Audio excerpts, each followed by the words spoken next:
स्वागत है सभी का हमारे खास कार्यक्रम मंथन में। मैं दुर्गेंद्र चौहान हूँ। अगर देखें तो कुल मिलाकर लखीमपुर कांड में जो स्थितियाँ परिस्थितियाँ बनी हैं इस देश में, और जो मसला पूरा लखीमपुर से लेकर दिल्ली तक अब ये पहुँच गया है। एक और डेवलपमेंट हुआ, आज अंकित दास नाम का एक दूसरा आरोपी भी गिरफ्तार हुआ, पूछताछ हो रही है। ये बात बिल्कुल दीगर है, लेकिन लखीमपुर की लड़ाई को अंजाम तक पहुंचाने के लिए विपक्ष ने दिल्ली तक की दौड़ लगा दी। कांग्रेस पार्टी ने आज राष्ट्रपति के यहाँ दस्तक दी और उनसे मांग की कि मंत्री को बर्खास्त किया जाए। मंथन में बात आज इसी पर लखीमपुर की लड़ाई दिल्ली तक आई।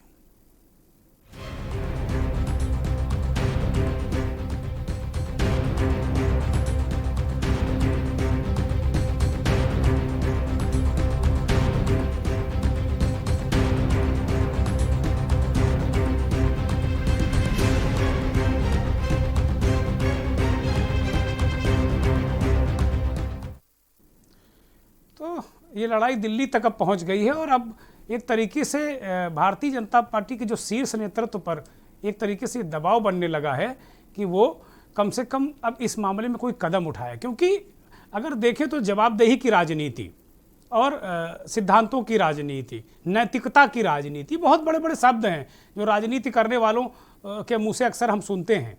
तो अब भारतीय जनता पार्टी के नेतृत्व पर लखीमपुर कांड में अपने मंत्री का इस्तीफा लेने का एक नैतिक दबाव बन रहा है।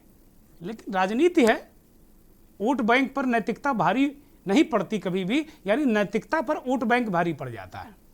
और लखीमपुर कांड में जो अब तक की स्थितियां नजर आई हैं, गृह राज्य मंत्री अजय मिश्र टेनी को अभी एक तरीके से केंद्रीय नेतृत्व ने अभयदान दे रखा है। ये वो तस्वीरें हैं, वो ये टेनी का बेटा आशीष मिश्रा है जो इस समय गिरफ्त में है, मंत्री हैं, तमाम चीज़ें हैं। राहुल गांधी कांग्रेस के पूर्व अध्यक्ष, उनकी अगुवाई में आज कांग्रेस के 5 सदस्यीय प्रतिनिधिमंडल आज राष्ट्रपति भवन गया। इसके लिए बाकायदे उन्होंने राष्ट्रपति महोदय रामनाथ कोविंद जी से उन्होंने प्रार्थना की थी कि वो मिलना चाहते हैं और कुछ अहम मसलों पर बातचीत करना चाहते हैं। इस पर राष्ट्रपति भवन से 5 लोगों का बुलावा आया। और अहम बात देखना ये होगा, ये तस्वीरें बड़ी अहम हैं। AK एंटोनी साहब हरदम गांधी परिवार के वफादार रहे हैं। राहुल गांधी, प्रियंका गांधी खुद ही हैं, राहुल गांधी पूर्व अध्यक्ष हैं, प्रियंका गांधी उत्तर प्रदेश में कांग्रेस का नेतृत्व कर रही हैं, राष्ट्रीय महासचिव हैं, प्रभारी हैं।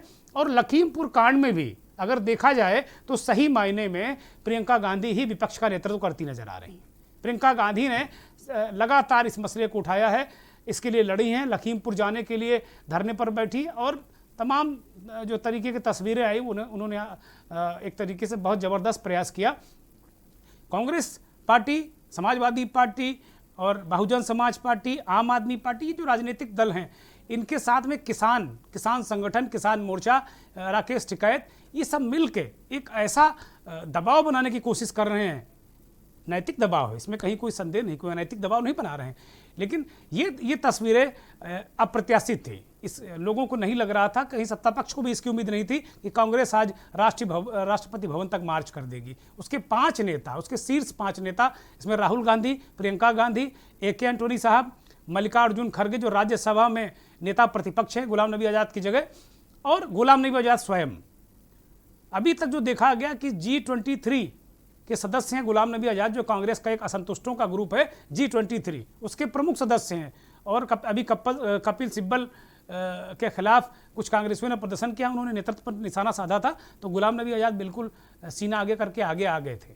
लेकिन आज ये तस्वीरें कांग्रेस के कार्यकर्ताओं के लिए ये देखना बड़ा सुखद है कि शीर्ष नेता लेकर राहुल गांधी और प्रियंका गांधी राष्ट्रपति भवन गई और 2 सिर्फ मांगे रखी राहुल गांधी और प्रियंका गांधी ने।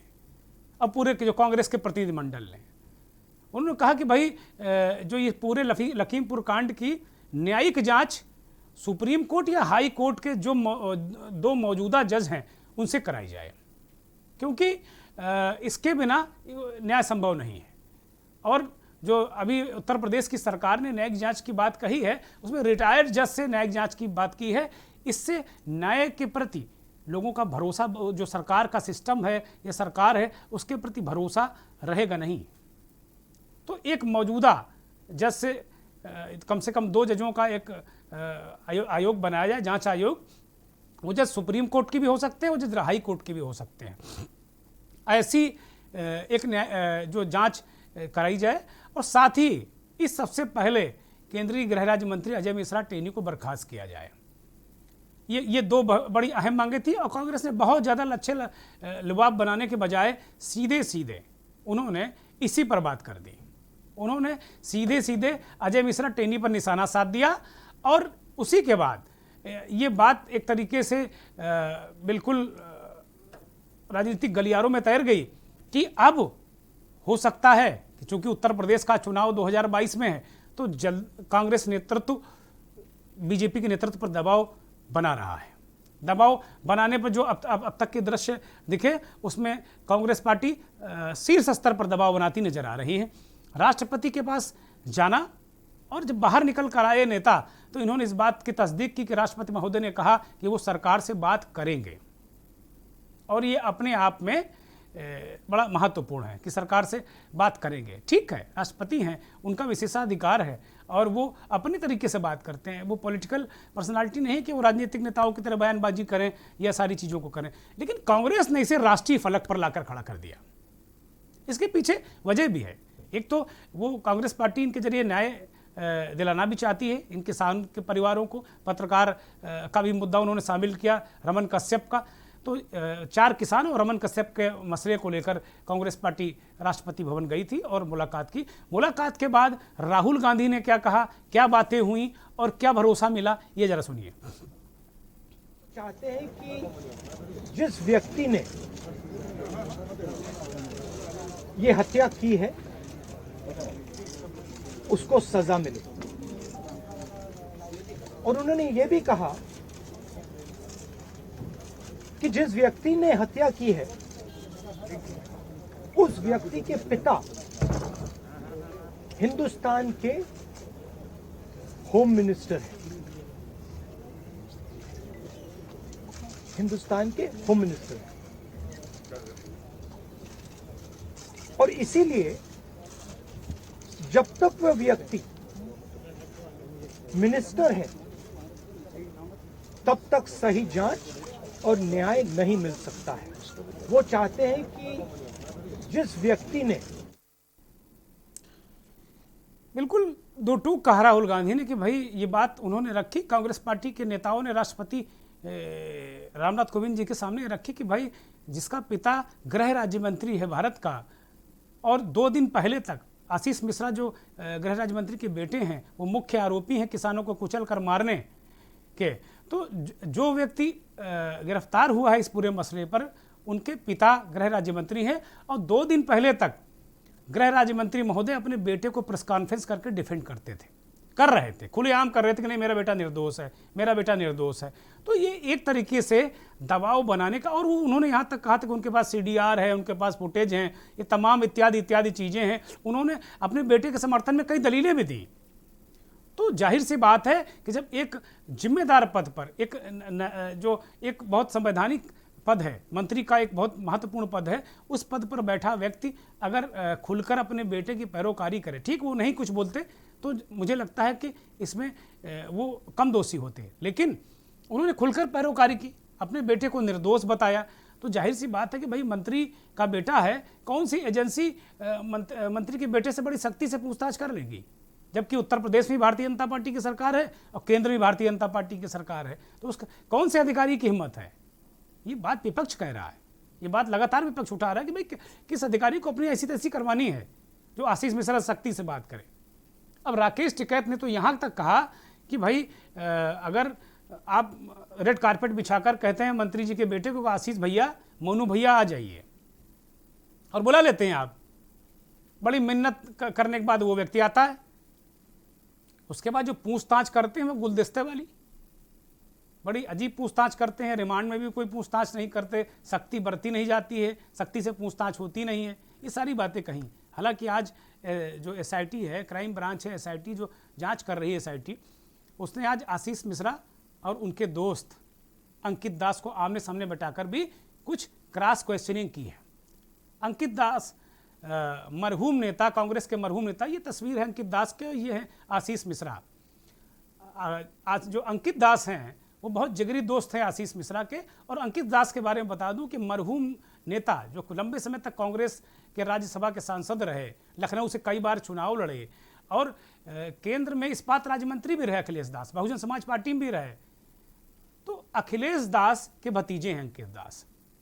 अंकित बाबू भी लखीमपुर खीरी के बनबीरपुर जहां दंगल था, वो भी दंगल में भाग लेने गए थे। अब खुद कुश्ती लड़ रहे थे, ये लड़वाने गए थे, अंकित बाबू ही जाने, लेकिन वो गए थे। बहुत जिगरी दोस्त हैं। और अंकित दास ने इस बात को कबूल कर लिया जांच में। अंकित दास ने आज जो एसआईटी ने बयान लिए लखीमपुर में, उसमें इस बात को कबूल कर लिया उन्होंने कि भाई वो काली फार्चूनर में पीछे थे। जो थार जीप आपको दिखती है ना, किसानों को रौंदते हुए, कुचलते हुए, जो एक बिल्कुल उड़ाते हुए उन्हें दिखती है, ये तस्वीरें देखिए, हमारे सहयोगी ने दिखा दी ये तस्वीरें। ये बड़ी मतलब बार बार ये दिल दहलाने वाली तस्वीरें हैं। इनको देखकर दुख भी होता है, पीड़ा भी होती है और सिस्टम के प्रति रोष भी होता है। रोम रोम फड़क उठता है इन तस्वीरों को देखकर। आवाज स्वतः सख्त हो जाती है कि ये क्या हुआ। इतने निरीह किसान हैं क्या? किसानों को कुचल कर मारा गया, साफ तौर पर इसमें दिख रहा है। तो अंकित दास इस बात की गवाही दे रहे हैं, ये बात कबूल कर रहे हैं। वो आज उन्होंने कबूल किया एसआईटी के सामने कि जो पीछे काली फार्चूनर थी उसमें वो मौजूद थे। और फार्चूनर की तस्वीर ये देखिए, काली फार्चूनर अंकित दास की है। आज पूछताछ में ये बात तय हो गई। हमारे सहयोगी ने इसको पॉज कर दिया है, रोक दिया है, ताकि आप लोग अच्छी तरह इस तस्वीर को देख सकें। ये बड़ी इंपॉर्टेंट तस्वीर है लखीमपुर कांड को लेकर। काली फार्चूनर, इसमें अंकित दास थे, उनका ड्राइवर था, कुछ और लोग थे। अब अंकित दास बड़ा अनभिज्ञता जताते हैं कि भाई ये बात तो वो कहते हैं कि हमारे साथ फार्चूनर में, ये तस्वीर देखिए, हमारे सहयोगी ने एकदम इसको पॉज कर दिया कि आप देख लें, यही काली फार्चूनर है जो किसानों के रौंदने वाली जो थार जीप है उसके ठीक पीछे थी। और 2-4 टक्कर इस फार्चूनर की भी लगे हैं, इसमें कहीं कोई संदेह नहीं है। तो अंकित दास ने आज इस बात को कबूल कर लिया कि इस फार्चूनर में वो थे, उनके साथ कुछ लोग थे, ड्राइवर था उनका। और आगे वाली जो थार जीप है उसमें ड्राइवर शुभम मिश्रा के ड्राइवर के बगल में एक भाजपा के नेता शुभम मिश्रा बैठे हुए थे और एक जायसवाल थे। लेकिन वो इस बात को कहते हैं कि उनकी फार्चूनर में मोनू भैया नहीं थे। इसके अलावा वो कोई बात तस्दीक नहीं करते। आगे वाली थार जीप में कौन था, कौन कौन लोग थे, ये बात वो नहीं बता पाते हैं। जबकि ये बात निकल कर आई कि थार जीप टेनी, जो अजय मिश्रा टेनी गृह राज्य मंत्री, उनका ड्राइवर चला रहा था। और किसानों के भी आरोप कि उनका बेटा वहाँ मौजूद था या वो गाड़ी चला रहा था। ये भी किसान आरोप लगा रहे हैं कि गाड़ी वही चला रहा था, उसने कुचल दिया। ड्राइवर चूंकि पीट कर मार डाला गया, इसलिए वो गवाही देने तो आ नहीं रहा कि मैं चला रहा था कि नहीं चला रहा था। इसी तरह एक नेता, भारतीय जनता पार्टी के नेता हैं, मंडल स्तर के नेता हैं, शुभम मिश्रा थे, मतलब वो अब इस दुनिया में नहीं, उनको भी कुचल कर मार डाला गया प्रतिहिंसा में। और एक व्यक्ति विवेक जायसवाल किसी तरह बच के निकला वहां से। तो ये पूरा दृश्य है। इतना क्रूर हत्याकांड, उसको लेकर अब इतनी शिथिलता क्या ठीक है? और बार बार जब पूरा विपक्ष कह रहा है, किसान कह रहे हैं, पीड़ितों के परिवार वाले कह रहे हैं कि भाई कम से कम मंत्री जी को हटा दो, जांच पूरी हो जाने दो। अगर जांच पूरी हो जाएगी, मंत्री जी को फिर शपथ दिला देना। शपथ दिलाना तो आपके हाथ में है, दिला दीजिए शपथ। भारतीय जनता पार्टी का नेतृत्व कम से कम ये कार्रवाई करके उत्तर प्रदेश में संदेश दे कि भारतीय जनता पार्टी का चाल, चरित्र और चेहरा एक ही है। वो विपक्षियों पर हमला ही नहीं करते हैं। अब इसको नए तरीके से परिभाषित किया जाने लगा उत्तर प्रदेश में। अब जब कांग्रेस ये बात करती है तो भाजपा के नेता, प्रवक्ता उसे 84 की याद दिलाने लगते हैं। गजब है। वो 84 के जो दंगे हुए थे इंदिरा गांधी की हत्या के बाद, उसकी याद दिलाने लगते हैं कि भाई आप लोग बातें मत करिए। इंदिरा गांधी की हत्या के बाद कैसे आपके नेताओं ने अल्पसंख्यकों सिखों को घेर घेर कर मारा था। अब सवाल यही है कि अगर उन्होंने ये कुकृत्य किया, घृणित कृत्य अगर कांग्रेस ने किया, सिखों को घेर घेर कर मारा, तो फिर वही काम आपके लोगों ने भी किया ना, वही काम आपके लोगों ने भी किया। अगर आप 84 की याद दिलाते हैं तो कांग्रेस गुजरात की याद दिलाती है, लखीमपुर की याद दिलाती है। तो ये कौन सी बात हुई भाई? अगर उन्होंने ये बहुत बड़ा अपराध किया है तो क्या आप अपने अपराध को जस्टिफाई करेंगे? ये गलत बात है। लेकिन कुल मिलाकर अगर देखा जाए तो ये मसला राष्ट्रीय फलक पर आ गया है और मुझे ऐसा लगता है कि भारतीय जनता पार्टी के नेतृत्व पर जबरदस्त दबाव पड़ेगा इस बात को लेकर। और बड़ी बात नहीं कि 1-2 दिन में ऐसी परिस्थितियों का निर्माण हो जाए उत्तर प्रदेश में कि गृह राज्य मंत्री अजय मिश्रा से या इस्तीफा लिया जाए या वो स्वतः अपना पद छोड़ दें। ये ऐसी संभावना मुझे बहुत प्रबल लगती है। यहां एक ब्रेक के लिए रुक रहे हैं, जल्दी लौटते हैं। आप देख रहे हैं के न्यूज, खबरों का सारथी। सुपुत्र मेडिटेशन गुरु बेहद नेक और पिताश्री थोड़े रंगीले, थोड़े दिल फेंक। दोनों के अलग हैं रंग, पर दोनों का एक अनोखा स्वाद। कमला पसंद, अनोखा स्वाद। हम सभी जानते हैं कि दिल्ली और उसके आसपास के इलाकों में हर साल अक्टूबर नवंबर के महीनों में पराली के धुएं से प्रदूषण बढ़ जाता है। सर्दियों में पंजाब, हरियाणा और उत्तर प्रदेश में पराली के जलने वाले धुएं से दिल्ली के करोड़ों लोगों को सांस लेने में तकलीफ होती है। हमारे किसान भाइयों को मजबूरी में अपनी पराली जलानी पड़ती है क्योंकि उनके पास कोई और दूसरा रास्ता ही नहीं होता। अब दिल्ली सरकार ने पराली से होने वाले प्रदूषण को खत्म करने के लिए एक ठोस कदम उठाया है। दिल्ली सरकार ने भारतीय कृषि अनुसंधान संस्थान पूसा द्वारा विकसित बायो डीकंपोजर तकनीक को दिल्ली में लागू कर दिया है। पूसा इंस्टीट्यूट के बायो डीकंपोजर तकनीक से पराली को गलाकर वहीं खाद में बदला जा सकता है। दिल्ली सरकार ने इस तकनीक को लागू कर दिया है और इसका सारा खर्च दिल्ली सरकार उठा रही है। और जब खेत में ही उस पराली का खाद बन जाएगा तो वो जमीन की उर्वरता भी बढ़ाएगा, मतलब किसानों की अगली फसल भी बढ़िया होगी। यही तो हमारे किसानों को चाहिए। और सबसे बड़ी बात, जब पराली नहीं जलेगी तो प्रदूषण भी नहीं होगा। इसमें सबका फायदा है। पहले हमें अपनी पराली जलानी पड़ती थी, लेकिन इस बार हमें ऐसा नहीं करना पड़ा। दिल्ली सरकार ने पराली को खाद में बदलने के लिए हमारे खेतों में ये छिड़काव करवाया है। ये बहुत ही आसान था और हमें तो बहुत फायदा हुआ। ये पूरा काम दिल्ली सरकार ने खुद कराया है, हमें तो एक पैसा नहीं देना पड़ा और हमारी पराली यही खेत में ही खाद बन गई है और प्रदूषण भी नहीं हुआ। ये बहुत बढ़िया समाधान है। दिल्ली सरकार प्रदूषण को खत्म करने के लिए युद्ध स्तर पर तो काम कर ही रही है, साथ ही किसानों की सुविधाओं का भी पूरा ख्याल रखा जा रहा है।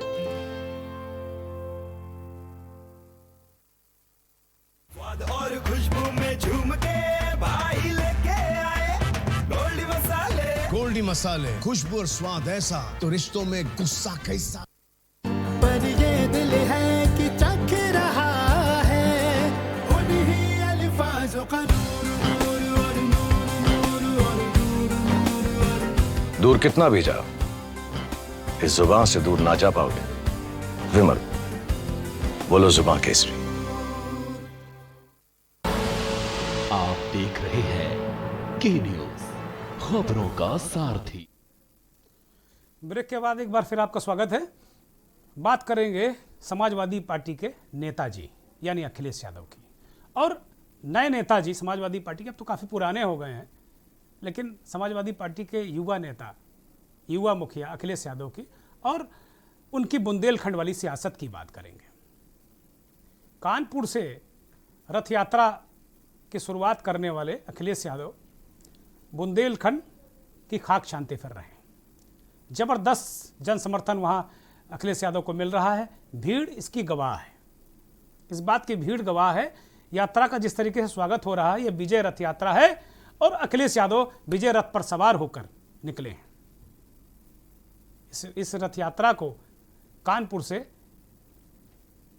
विरोध की राजनीति का प्रतीक बच्चे जो बालक है खजांची, उसने हरी झंडी दिखाई थी। बुंदेलखंड में जैसे ही गंगा के दोआबे से यमुना के दोआबे में पहुंचे अखिलेश यादव, तो उन्होंने एक एक करके बुंदेलखंड के मुद्दों को उभारना शुरू किया। उन्होंने लोगों से मुलाकात की और उसके बाद लगातार वो मुलाकात करते रहे, मिलते रहे, लोगों का अभिवादन स्वीकार करते रहे। बड़ी संख्या में लोग, चाहे वो हमीरपुर हो, रात्रि विश्राम हमीरपुर में किया था, सुबह जब हमीरपुर से सर्किट हाउस से निकले तो उनके साथ हुजूम था। जालौन में पहुंचकर उन्होंने तमाम लोगों से मुलाकात की, युवाओं को जोड़ा। तमाम लोग तख्तियां लिए, झंडे लिए, समाजवादी पार्टी की टोपी लगाए, लोग अखिलेश यादव का इंतजार कर रहे थे। अखिलेश यादव गदगद थे। ये तस्वीरें देखिए, खुशी उनके चेहरे पर झलक रही है, किस तरीके से उत्साहित हैं। और होने भी चाहिए। 5 साल बाद अगर एक उम्मीद की किरण लग रही है कि सत्ता में समाजवादी पार्टी की वापसी हो सकती है, तो प्रसन्न होना चाहिए, स्वाभाविक है।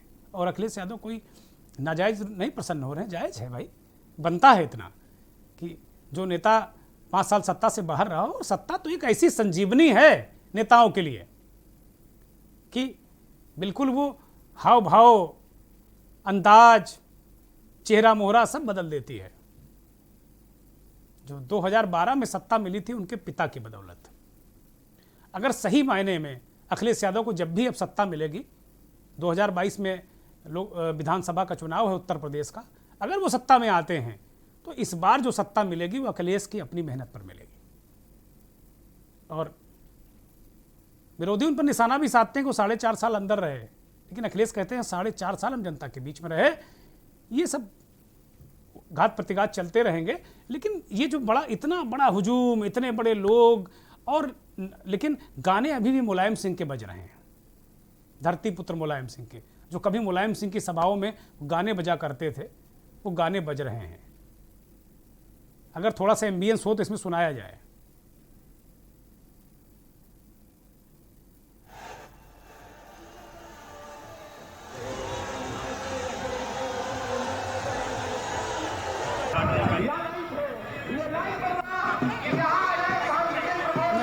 बहुत नेपथ्य में है, और लेकिन हमने सुना था कि मुलायम के ही गाने बज रहे थे, धरती पुत्र मुलायम सिंह के ही गाने बज रहे थे इस पूरी रथ यात्रा में, जो विजय रथ यात्रा है, समाजवादी विजय रथ यात्रा। रथ यात्रा के दौरान अखिलेश यादव ने बुंदेलखंड की जो मूलभूत समस्याएं उठाई हैं, बिजली की समस्या उठाई है, पानी की समस्या उठाई है, किसानों की जो किसानों की बर्बादी की समस्या उठाई है, सड़कों की समस्या उठाई है, तमाम तरीके की समस्याएं उन्होंने उठाई हैं।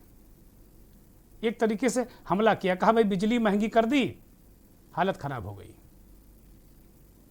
हमारे सहयोगी, हमारे संवाददाता चंद्रमणि जो यात्रा के साथ चल रहे थे, अखिलेश यादव से खास बातचीत की, उसे जरा सुनिए। समाजवादी पार्टी के राष्ट्रीय अध्यक्ष अखिलेश यादव की विजय यात्रा का आज दूसरा दिन है। अखिलेश जी, अगर यात्रा का दूसरा दिन है, आपको कितना रिस्पांस मिल रहा है और क्या लगता है कि जो आप सोच कर यात्रा की शुरुआत किए थे उसमें कामयाब हो रहे हैं? समाजवादी विजय यात्रा लगातार आज हमीरपुर से चलकर के कालपी और माती तक जाएंगे हम लोग।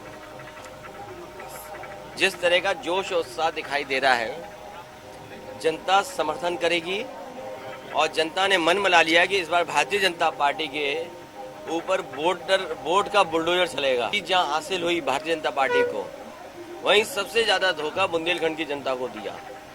ना अभी तक खेतों पर पानी पहुंचाया, किसान 2 फसल नहीं ले पा रहा है, बेरोजगारी चरम सीमा पर है, महंगाई है। जब आज हम लोग बुंदेलखंड में हैं, तो भारतीय जनता पार्टी की सरकार में आज पेट्रोल 100 रुपये से ऊपर पार हो गया, खाद नहीं मिल रही, डीएपी नहीं मिल रही, और जो वादा किया था किसान की आय दोगुनी का, महंगाई बढ़ा करके किसानों को भी संकट में डाल दिया है। इसलिए किसान, गरीब, माताएं, बहनें, नौजवान इस सरकार को हटाने का काम करेंगे और आने वाले समय में ऐतिहासिक जीत बुंदेलखंड से समाजवादी को होने जा रही है। इस सरकार ने सब ठप कर दिया। यही जालौन, जहां मेडिकल कॉलेज दिया, पैरामेडिकल बनता, यहाँ पर नर्सिंग आगे बढ़ता, लेकिन इस सरकार ने कोई ध्यान नहीं दिया, बजट लूट लिया इसका। तो जो काम चल भी रहे थे उन्हें रोक दिया, बिजली महंगी कर दी। तो इसलिए जवाब देना पड़ेगा उन लोगों को जो दूसरों के ऊपर तमाम तरह के आरोप लगा रहे हैं। जी, आप फूल और बुलडोजर को हटाने की बात कर रहे हैं, उसको थोड़ा भी विस्तृत तौर से आप समझदार हो पत्रकार, और सड़कों पे अन्ना प्रथा खत्म होने की बात थी, आज सड़कों पे एक्सीडेंट हो रहे हैं, लोगों की जान जा रही, खेत खत्म हो रहे हैं किसानों के। बुंदेलखंड में सबसे ज्यादा जानवर आपको सड़कों में मिलेंगे। अन्ना प्रथा, अखिलेश यादव ने बड़े मौजूद सवाल उठाए इलाके को देखकर। उन्होंने सिंचाई की बात की, उन्होंने पढ़ाई की बात की, दवाई की बात की, मेडिकल कॉलेज की बात की कि भाई जो उन्होंने शुरू किया था उसका पैसा लूट लिया इस सरकार ने, यानी पैसा नहीं दिया। इसी तरीके से उन्होंने सड़कों की बात की, किसानों की बात की, किसानों की आय की बात की, वो 2 फसलें नहीं ले पा रहे हैं, सिंचाई की बात की, पानी की बात की, और बिजली पर भी निशाना साधा कि बिजली महंगी कर दी, किसान की आय है नहीं, आय दुगनी हुई नहीं, बिजली आपने दी नहीं, बर्बाद हो गया किसान। तो बुंदेलखंड का किसान सबसे ज़्यादा तबाह है, नौजवान सबसे ज़्यादा तबाह है। ये मुद्दे बड़े महत्वपूर्ण मुद्दे अखिलेश यादव ने रखे और बड़ी चतुराई के साथ उन्होंने रखे। लेकिन अन्ना प्रथा का मुद्दा भी उन्होंने जो बुल और बुलडोजर की बात की है ना, तो आज उसको थोड़ा और रिफाइन किया और बताया कि भाई अन्ना प्रथा यानी अन्ना जानवर जो छोड़ दिए जाते हैं सड़क पे, और इतने अन्ना जानवर हो गए कि लोगों को मुश्किल हो रहा अपनी फसल को रखना। तो ये मुद्दे उठाकर अखिलेश यादव ने सीधे सीधे सरकार पर निशाना साधा और कहा कि जनता भाजपा को हटाना चाहती है। ये अभियान चला रहे हैं कि हटाओ भाजपा को। बहुत अटैकिंग और बड़ा आक्रामक अभियान है अखिलेश यादव का। एक ब्रेक का इशारा हो रहा है, एक ब्रेक ले लेते हैं, ब्रेक के बाद बात करेंगे फूलन देवी की। आप देख रहे हैं के न्यूज, खबरों का सारथी। सुपुत्र मेडिटेशन गुरु बेहद नेक और पिताश्री थोड़े रंगीले, थोड़े दिल फेंक। दोनों के अलग हैं रंग, पर दोनों का एक अनोखा स्वाद। कमला पसंद, अनोखा स्वाद।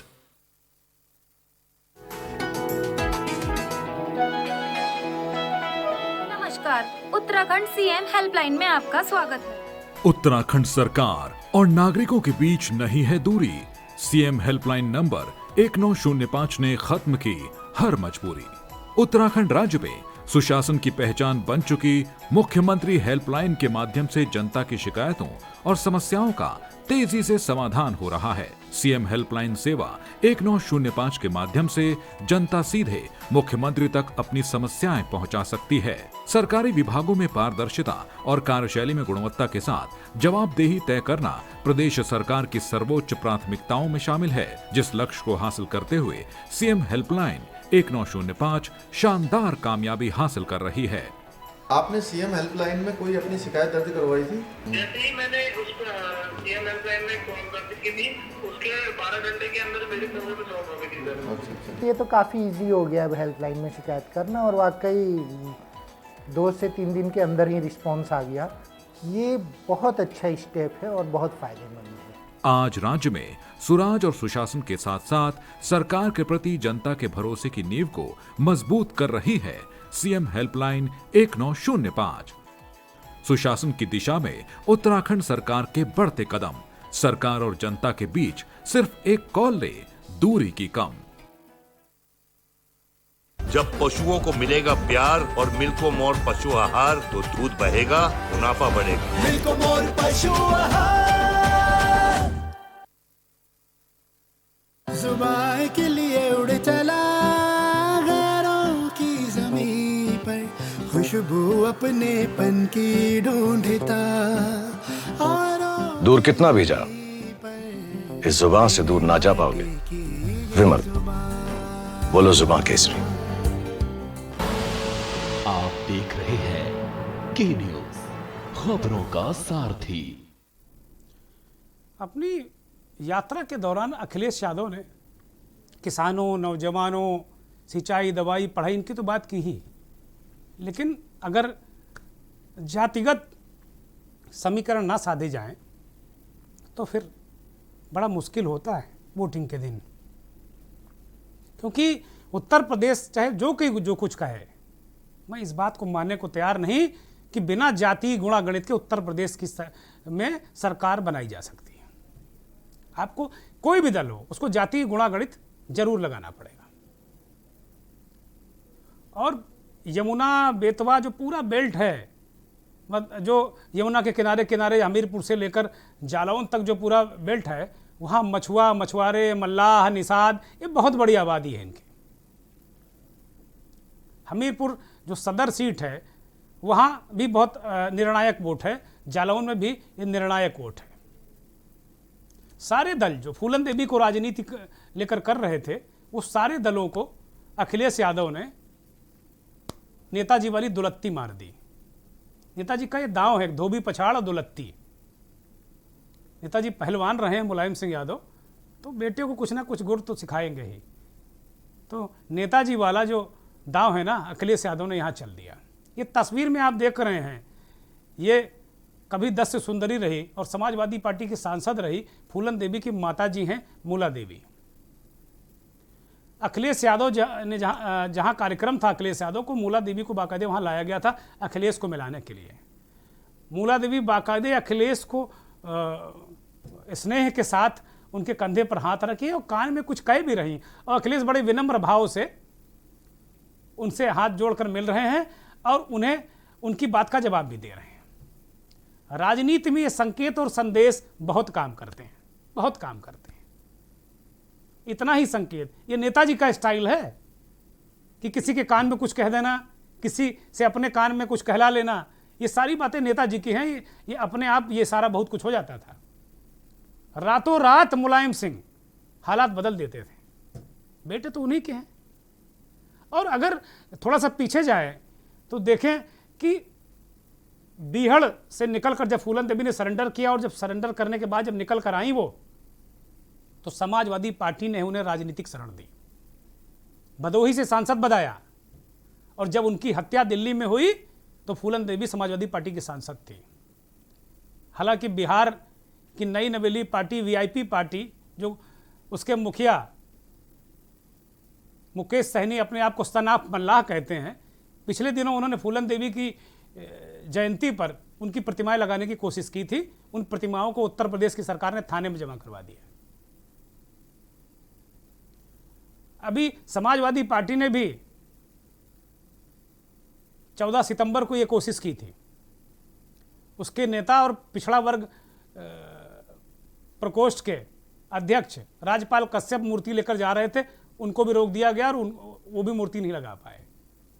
चलिए, मूर्ति तो नहीं लगी, लेकिन अब साक्षात फूलन देवी को जन्म देने वाली माता से अखिलेश यादव ने भेंट की, और इसका एक राजनीतिक संकेत और संदेश है। इसका क्या संदेश जाएगा, क्या संकेत है, क्या जमीनी हकीकत है, किन परिस्थितियों में मुलाकात हुई, जाने माने पत्रकार और बुंदेलखंड को बहुत मर्म, उस बुंदेलखंड का बहुत मर्म समझने वाले हमारे सहयोगी राकेश द्विवेदी जी हमारे साथ जुड़ गए हैं। राकेश जी, बहुत बहुत स्वागत है के न्यूज़ में आपका।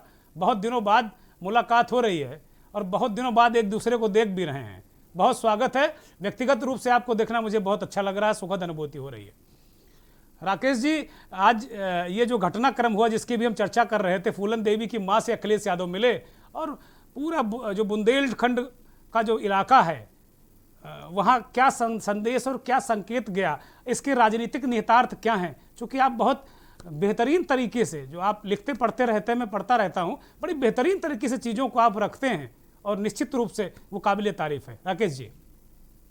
सर, फूलन देवी की मां मूला देवी को आज स्पेशली बुलाया गया था जी, और मूला देवी बीच बीच में पाला भी बदलती रहती थी। एक समय उन्होंने मायावती को ही अपनी बेटी कहा था और आपने हमारी इस स्टोरी को सर फ्रंट पेज पे भी छापा था उस समय हिंदुस्तान में। जी जी, बड़ी बेहतरीन स्टोरी आपने की थी राकेश जी। जी सर। तो सर ये क्या है कि फूलन देवी को राजनीति में लाने का काम मुलायम सिंह ने किया। इस बात को मूला देवी ने कई बार माना भी कि यदि उनकी बेटी अगर जेल से नहीं छूटी तो हो सकता है कि हम लोग भी जेल में होते, और उसी आधार पे उनके जो भाई शिव नारायण उनको नौकरी मिली और आज भी ग्वालियर में नौकरी कर रहे हैं। जी। इस दौरान बीजेपी ने भी सर एक प्रयास किया और जो निषाद पार्टी जिन्होंने जिस व्यक्ति ने बनाई है उनको अपनी पार्टी में शामिल किया। उन्होंने भी शेखपुर गुढ़ा का दौरा किया और ऐसा प्रयास किया कि निषादों में कुछ एक हवा बहाई जाए ताकि जो है वो बीजेपी की तरफ उसका जुड़ाव हो। जी। लेकिन ये जो कुठौन से लेकर सर जो हमीरपुर तक पूरी निषादों की जो पट्टी है इसमें काफी बड़ी मात्रा में निषाद हैं और इस बार कहीं ना कहीं उनका झुकाव सपा की ओर जाता दिखाई दे रहा है। ऐसा हमको भी महसूस हो रहा है क्योंकि हमने मुला देवी से कई बार बातचीत की तो उनको ऐसा लगा कि जो सुविधाएं हमको सपा सरकार में मिली वो हमको और कहीं नहीं मिल पाई। ये मुला देवी से हमारी बातचीत भी हुई थी, ऐसा उन्होंने माना। हालांकि बीच में कांग्रेस ने भी प्रयास किया और राहुल के कहने पर एक प्रतिनिधि मंडल गया था मुला देवी के पास और उनकी आर्थिक मदद भी की गई। अच्छा। लेकिन चूंकि कांग्रेस के प्रति उनका बहुत ज्यादा जुड़ाव नहीं रहा है और इधर प्रदेश में या जिले में कांग्रेस का उतना वर्चस्व भी नहीं है तो स्वाभाविक है कि मुला देवी का ऐसा प्रयास है कि वो उस दल में रहे जिसकी सरकार बनती दिखाई दे। राकेश जी, अगर देखें बुंदेलखंड को देखें तो निषादों के बेल्ट में जैसा कि आपने कहा कि संजय निषाद ने शेरपुरगुड़ा गांव का जो फूलन देवी का गांव है उसका दौरा किया था। संजय निषाद की जो निषाद पार्टी है वो भारतीय जनता पार्टी की एलआई है, एनडीए की सदस्य है उत्तर प्रदेश में। तो अगर आप देखें तो कितनी सीटें लगभग होंगी जहां निषादों का वोट है वो असर डालता है और समाजवादी पार्टी वहां किन स्थितियों में है, ये बहुत अहम आंकड़ा है और आप से हम जानना चाहेंगे। जी सर, जनता जालौन की एक तो माधोगढ़ सीट है जी जिसमें जो पचमदा एरिया है उसमें निषाद हैं, इसके अलावा हमीरपुर है, फतेहपुर है और मिर्जापुर है।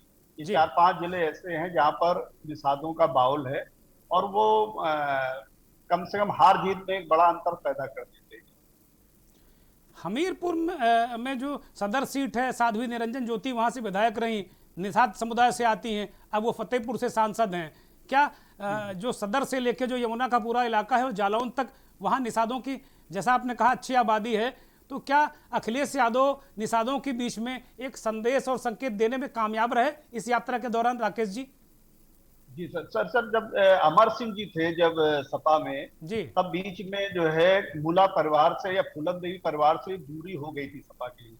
लेकिन इस दौरान एक ये प्रयास हुआ है खास तौर से निषाद समुदाय का कि उन्होंने फूलन देवी को एक वीरांगना के रूप में प्रस्तुत करना चाहा है जी। और खास तौर से उनकी जयंती पर वो लोग कार्यक्रम भी आयोजित कराते हैं। तो ये जगम्मनपुर से लेकर कालपी तक इस तरह के प्रयास किए जाते हैं क्योंकि सर जगम्मनपुर में ही उन्होंने 22 दिसंबर 1980 को जो डकैती डाली थी जी और उसके बाद वहां से जो उन्होंने धनराशि इकट्ठा की थी उसी के बाद सर बेमही कांड किया गया था जी। तो जगम्मनपुर भी सर इसका एक केंद्र है और वहां का जो निषाद समुदाय है वो फूलन के परिवार से फूलन देवी से बहुत ज्यादा जुड़ा हुआ है।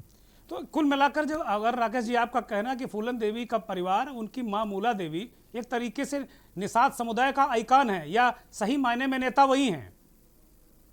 इस समय सर बढ़ रहा है क्योंकि ऐसे प्रयास किए गए कि जिस तरह से जो जाति बयार प्रदेश में बह रही है उसमें निषादों ने भी प्रयास किया है कि फूलन देवी ने कहीं ना कहीं नाम किया, पूरे विश्व में उनका नाम हुआ, किसी भी रूप में हुआ हो तो क्यों ना हम इसको आइकॉन बनाएं और उसमें उनकी फूलन की जो माँ है मुला देवी वो भले अनपढ़ हो बुजुर्ग हो लेकिन राजनीतिक उनकी समझ सर बहुत अच्छी है जी। वो राजनीति पर खूब बात करती है और अक्सर जब भी कोई नेता आता है उससे मिलने का प्रयास करती है। राकेश जी, एक बड़ा अहम सवाल इस जगह है कि फूलन देवी की माँ और उनकी जो परिवार है उसकी आर्थिक स्थिति क्या है? उनकी जो सामाजिक स्थिति तो आपने बता दी बड़ी मजबूत है, लेकिन आर्थिक स्थिति क्या उनका कोई पुनर्वास हुआ? क्या उन्हें कहीं खाने कमाने में दिक्कत तो नहीं है? ये चीजें भी जानना बड़ा अहम है। सर बहुत अच्छा प्रश्न किया। आर्थिक स्थिति सर उनकी जो पहले थी वही अभी। इतना पैसा फूलन को मिला, बैंडिट क्वीन फिल्म्स के तहत उनको जो पैसा मिला, सांसद 2 बार रही, उसमें जो पैसा मिला लेकिन वो पैसा इस परिवार के हिस्से में नहीं आ पाया। वो सर ट्रस्ट में चला गया। बड़ी होशियारी के साथ जो है ट्रस्टी कोई दूसरा व्यक्ति बन गया और इस परिवार को सर अलग कर दिया गया। खास तौर से सबसे पहले जो सबसे छोटी बहन थी मुन्नी, उसने प्रयास किया लेकिन अब मुन्नी तो सर शेर सिंह राणा की ही पार्टी में शामिल हो चुकी है। उससे मुला देवी सर बहुत नाराज रहती है। दूसरा, जो फूलन से जस्ट छोटी बहन थी रामकली सर, 2 साल पहले उनका इसलिए निधन हो गया क्योंकि उनको इलाज नहीं मिल पाया था। और सर रामकली जो है अपने गांव शेखपुर गोड़ाह में रहती क्योंकि उसके भी पति ने उनको छोड़ दिया था। तो बड़ी बड़ी दारुण कथा है राकेश जी, हमारे वरिष्ठ सहयोगी इस बात को बता रहे हैं। पूरा देश अपने अपने वोट बैंक, अपनी सत्ता, अपनी गद्दी, इनकी बातें लोग करते हैं, लेकिन राकेश जी ने जिन पहलुओं पर प्रकाश डाला है कि फूलन की एक बहन इलाज के अभाव में मर गई, दूसरी उससे छोटी बहन आज उसी शेर सिंह राणा की पार्टी में है जिसने फूलन देवी की हत्या की थी, या हत्या के आरोप में वो जेल में रहे। जो दोनों बातें हो सकती हैं, और ये बिल्कुल खुलकर आया था कि शेर सिंह राणा ने ही फूलन देवी की हत्या की थी। तो ये अजब स्थिति है। सारे नेता अपनी अपनी गद्दी, अपनी अपनी पार्टी की बात करते हैं, लेकिन फूलन का परिवार तो वही का वही है। राकेश जी बहुत बहुत शुक्रिया, बहुत बहुत धन्यवाद एक अहम जानकारी हमारे दर्शकों को देने के लिए। और हमारे तमाम सुधी दर्शकों ने सुना कि जैसे वरिष्ठ पत्रकार राकेश द्विवेदी जी ने बहुत अहम जानकारी दी, और जो वो पहलू बताया उन्होंने फूलन के परिवार का, वो बड़ा अद्भुत है। ये अपने आप में बड़ा चौंकाने वाला पहलू है कि उनकी एक बहन उसी शेर सिंह राणा की पार्टी में शामिल हो गई है जिसने फूलन देवी की हत्या की थी। चलते चलते सेगमेंट में आज बात करेंगे, उनका एक डायलॉग है, बड़ा चर्चित डायलॉग है, जिंदगी झंड बा फिर भी घमंड बा। रवि किशन गोरखपुर के सांसद हैं, पहले बड़े चिकने चुपड़े नजर आते थे, अब बहुत बड़ी बड़ी दाढ़ी रख ली। अब जब उनको फोन करिए तो बोल बम बोले, बिल्कुल काशी को गोरखपुर ले कर आ गए हैं। गजब है, रवि किशन की महिमा भी गजब है। लेकिन अब माननीय सांसद हैं, गोरखपुर की तमाम लाखों लाख जनता का प्रतिनिधित्व करते हैं, लेकिन बीच बीच में कुछ ऐसा बोल जाते हैं कि चर्चा में आ जाते हैं। और अगर चर्चा में नहीं आते तो हम क्यों उनको चलते चलते सेगमेंट में शामिल करते। जरा सुन लीजिए क्या फरमाया है। ईमानदार तो काम, जब सोच ईमानदार, 2 महीना बाद जब विरोधी आई हन्ना लाल टोपी, हरी टोपी, नीली टोपी, पीली टोपी पहन के, तो बताइए कि आना नहीं, किस मुंह से बेशरम लोग वोट मांगोगे? अरे क्या किया था लुटेरे? कह रहे हैं कि भाई किस मुंह से वोट मांगोगे शर्म। लाल टोपी, नीली टोपी, पीली टोपी। लाल टोपी कौन लगाता है पता है आपको, नीली टोपी भी कौन लगाते हो वो भी पता है। तो अब आप देखिए क्या बात कह गए रवि किशन। गला थोड़ा खराब हो रहा है, हमारा भी दिक्कत लग रही है। भाई शर्म क्यों आए इन लाल टोपी, पीली टोपी, नीली टोपी वालों को। सरकार तो आपने चलाई है ना उत्तर प्रदेश में 5 साल, और 7 साल से केंद्र में है, तो जनता तो भारतीय जनता पार्टी से सवाल करेगी। इन नीली टोपी, पीली टोपी वाले तो सत्ता से बाहर हैं, तो सवाल तो उसी से होता ना जो सत्ता में रहता है।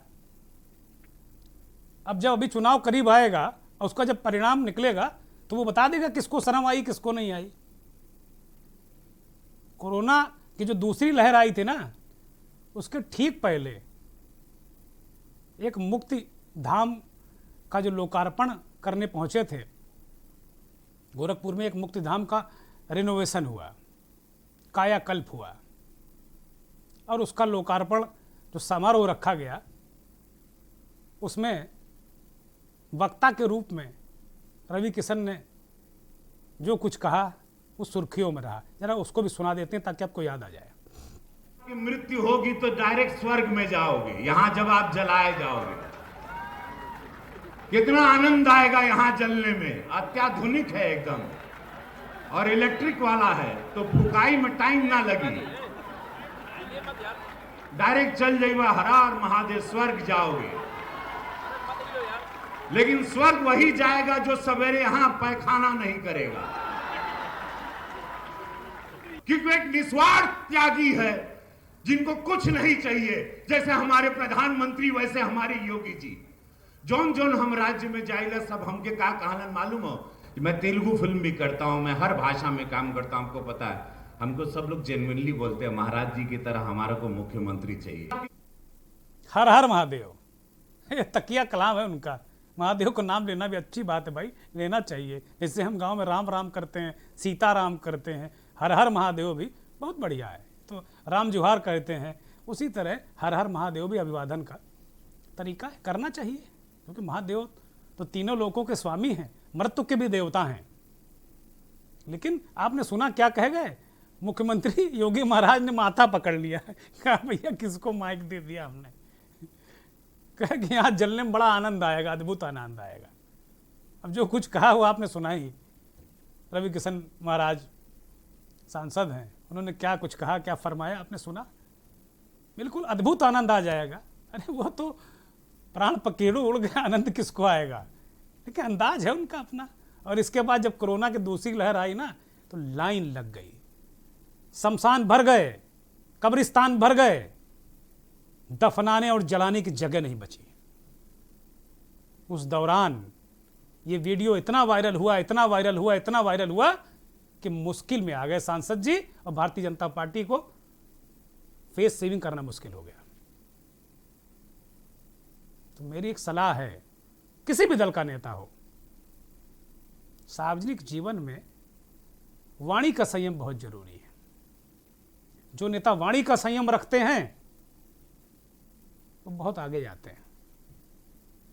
कुछ लोग सवाल कर सकते हैं कि भाई आज जो आगे हैं उनमें वाणी का कोई संयम वयम नहीं, किसी का दे धक्का पेल बोले जा रहे हैं, कुछ भी बोलो। कोई संवैधानिक पद पर है उसकी कोई फिक्र नहीं है। टेनी महाराज हैं, बाहें चढ़ा रहे हैं कि आओ किसानों से निपट लेंगे हम। यही परिणाम है सामने, देखिए। नमस्कार।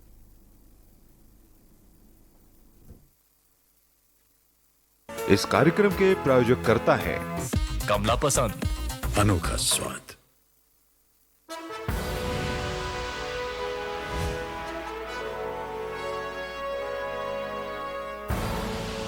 आप देख रहे हैं के न्यूज, खबरों का सारथी। सुपुत्र मेडिटेशन गुरु बेहद नेक और पिताश्री थोड़े रंगीले